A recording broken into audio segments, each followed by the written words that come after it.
so I see Charlie Kirk. In some ways, this is really inspirational. And quite honestly, like coming from where I come from, not completely, but a lot of what he says I resonate with because we come from somewhat similar backgrounds, meaning he's expressing, he very openly is like, I am a Christian and I am pushing Christian values as he understands them, which is not all Christians. He's not like, not all Christians think the way he thinks, right? Not two humans think the way the same as each other. That's right. Right? Yeah. So to say like, oh, they're, once again, like you're talking about like that totality of people, oh, they're a Christian. Oh, they're a Muslim. We got a label. We got a label, and now we don't have to be curious about an infinite human that's completely incomprehensible, right? Anyway, in some ways, like some of the arguments he makes, I go, well, like those are similar to like my understandings and my values, and I think maybe that's why he's got a big following.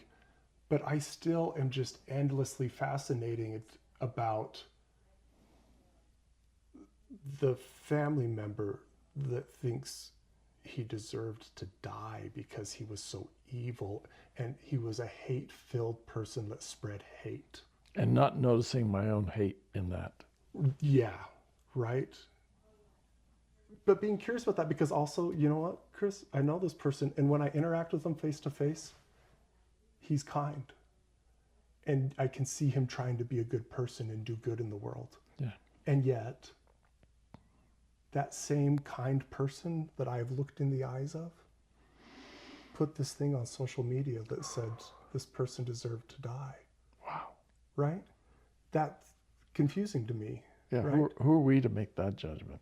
Right. It's a tough one. Well, and I wonder how we get there. And that's where I want to propose this idea that there was a collusion developing. And it's interesting, like, to me, this was a collusion that developed on a national platform through social media. So the collusion's happening not just person to person, but amongst groups and thousands of people. And I think that might be why it grew to such a divide where one person, I also see a blindness, and I want to be, I hope this doesn't offend people. I'm worried about it, but I see a blindness in, I think Charlie Kirk, I obviously see a blindness in the man who killed Charlie Kirk. That's deeply blind. But I see a blindness in how Charlie Kirk was pursuing his values. And unfortunately, I don't have data on that. But let me talk you through like what I'm thinking. Give me an example of that. Right. So there's a young black man, I know, video I watched, and he's at a school, and he's going to, I don't know, TCU or something like that. I don't know. But Texas Christian University? Something like that. I don't know. The Horned Frogs? I can't remember. But a school in Texas, I believe it was, a college. And he says, do you believe in white privilege, to Charlie Kirk, right? And Charlie Kirk, it's canned up, ready to go, you can tell. He goes, what can I do that you can't do? And this young black man can't really think of anything. And he says, well, like nothing, right? And he goes, and the black man says, you don't like, what is it? I can't even think what it is. Like when somebody gets put into a school because of their ethnic background, or like it's like there's a quota around it. Yeah. I can't remember what the phrase is. I can't either. Starts with an A. That's all I can remember. Yeah, but affirmative action? Yes, that's it. Huh? He goes, but you don't like affirmative action, to Charlie Kirk. And he goes, no, I think that's racist. Like if you give people on anything based but merit, then that's doing something because of the color of their skin, and I think that's racist. And this black kid, and he says to the black kid, he says, he's very straightforward. He goes, did you did you get into this school because of affirmative action, or did you earn your place? And he goes, I earned my place.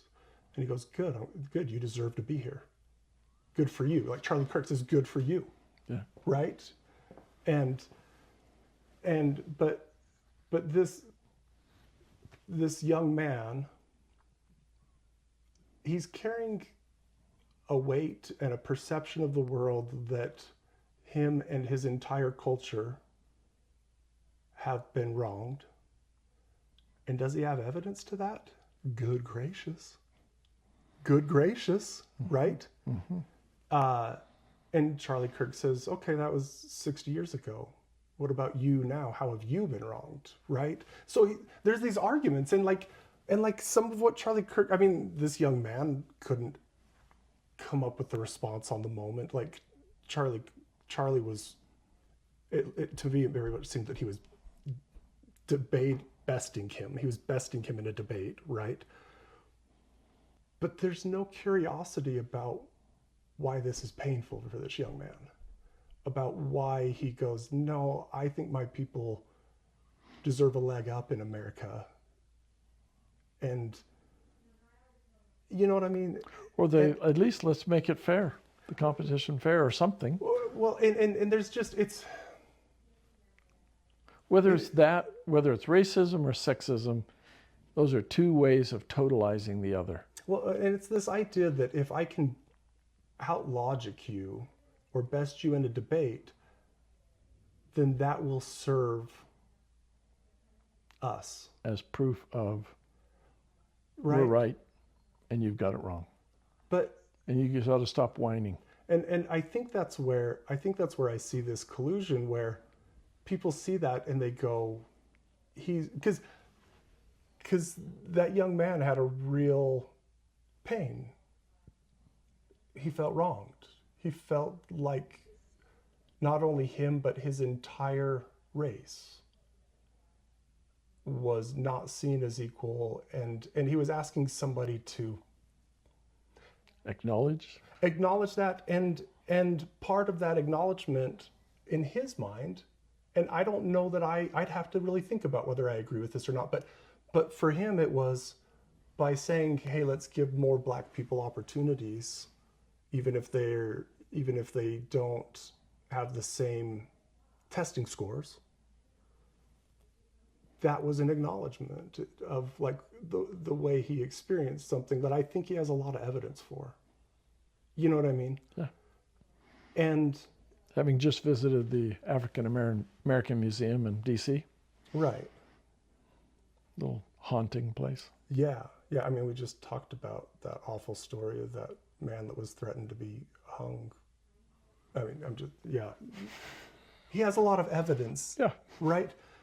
And so it's interesting. Even unpacking that story that we read in the news clipping would show the collusion.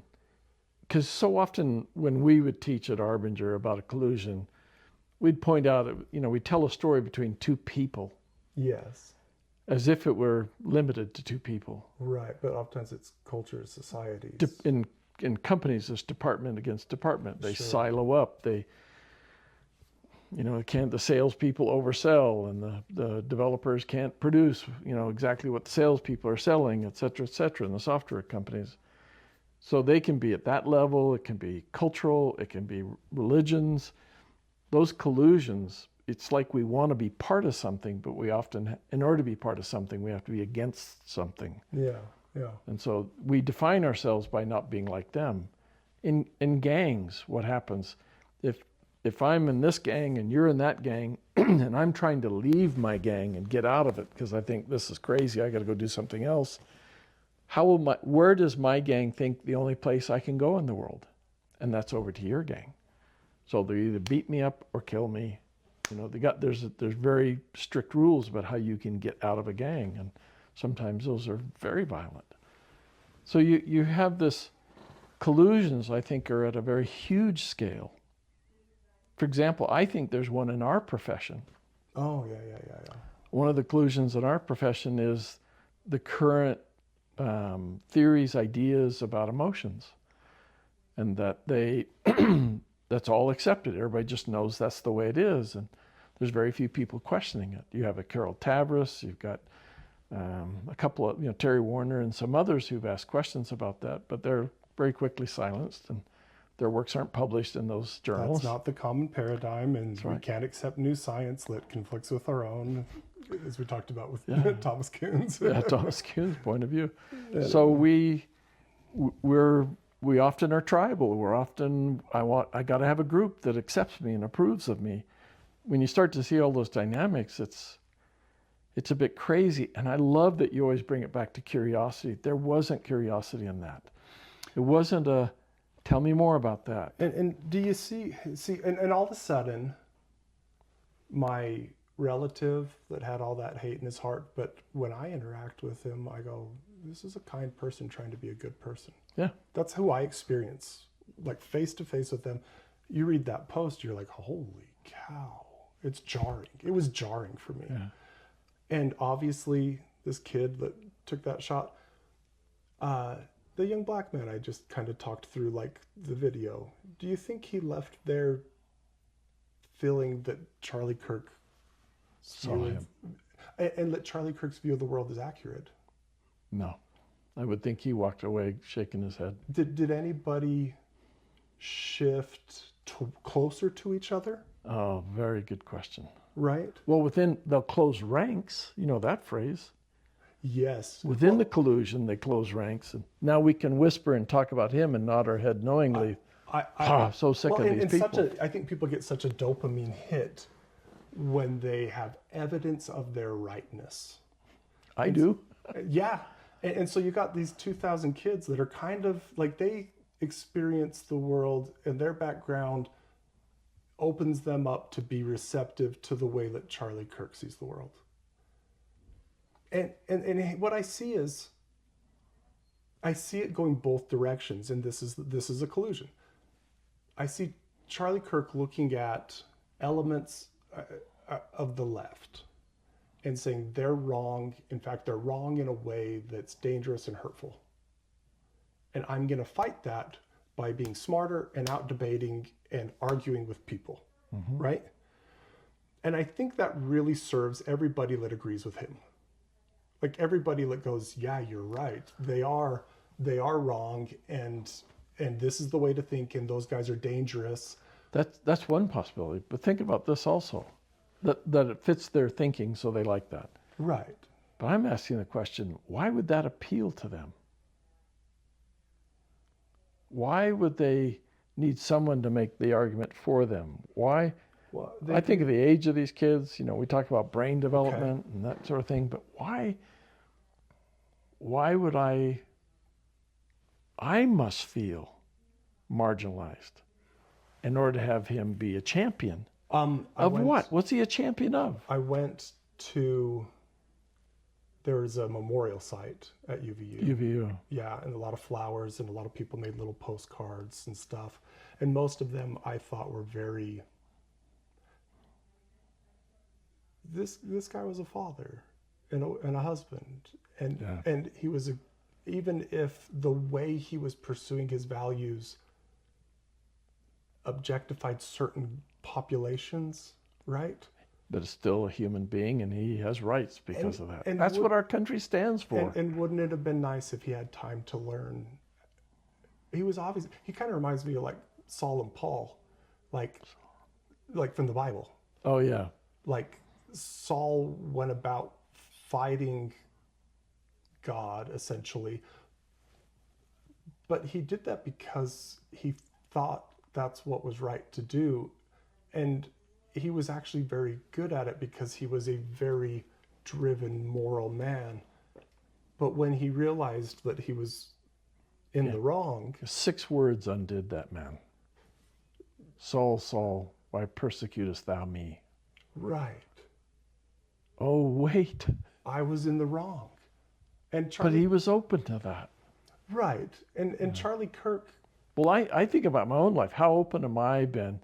Because I'm thinking a lot about my marriage here and how and my children and those sorts of things. And I'm thinking, how many times did I insist on being right? How many times did I mistreat my family all in the name of I know how things ought to be going? And that has been the challenge of my life is to actually become that genuinely curious human being about another living being. As I've discovered that, and I've sort of learned that slowly from people who thought through life better than I have, all of a sudden I'm not really delighted by about anybody I meet anymore. I would have loved to have sat with Charlie Kirk and just been curious with him. Tell me more about that. How come you think that? As I would have loved to understand that young black man, Yes, right? yes. We're all discoverable. That's what we ought to be doing here. And I think this is, I think people think they're at threat, and they think there's a war going on. And I think that belief leads people to fight that war in a way that is never curious about the other, right? Mm-hmm. And, you know, the idea of collusion is we invite in others the very thing we say we don't like. The other nature of collusion that I notice is that the longer we live in it, the more amplified the violence or the anger or the negativity becomes. But from that perspective, where people are having these, if you disagree with Charlie Kirk and you watch a video and he says something that you go, well, I'm pro-abortion, and he says that abortion's murder, but I have reasons that I think it's not. That it's the autonomy of a woman, and that's the way I understand. That's what I believe. Yeah. That's what I think is right. And then you see 2,000 people that all seem to agree with him, and you go, "Oh my gosh, I'm a minority." And then you feel this feeling to protect and defend yourself. How are you going to talk about Charlie Kirk to everybody you know and like online, and you know what I mean? But see, Charlie Kirk's doing the same thing because he feels threatened by somebody's belief that is pro-abortion or believes in affirmative action, right, or whatever the thing is. That people can immigrate here, or whatever that is. Instead of being in a position where he goes, I think everybody's good, and just trying to figure out how to do that. I've traveled the world. Okay. And been in a lot of, not all the countries, but I've been in a bunch of countries. And I can tell you, I go do trainings there from the company I work for Arbinger. And I would every morning get up in some hotel, and I'd get out and get some taxi or some form of driving to wherever I'm going. And what I saw in every city was, every place I was at, thousands and thousands and thousands of people just getting up and going to work and doing a good job. Doesn't matter where I go. That's what happens in every place. Yeah. There's so many humans just out there doing good. Just people trying to take care of their families. Trying to feed their family. And I think the irony of some of that stuff is that I think it seems to me, and again, I'm speaking from a vacuum here. I don't know what I'm talking about. But the principle, because I don't know what Charlie Kirk says, the principle is that he has this appeal to people to say we're Christians and family values and those sorts of things. Sure. Abortion's murder and this and that. And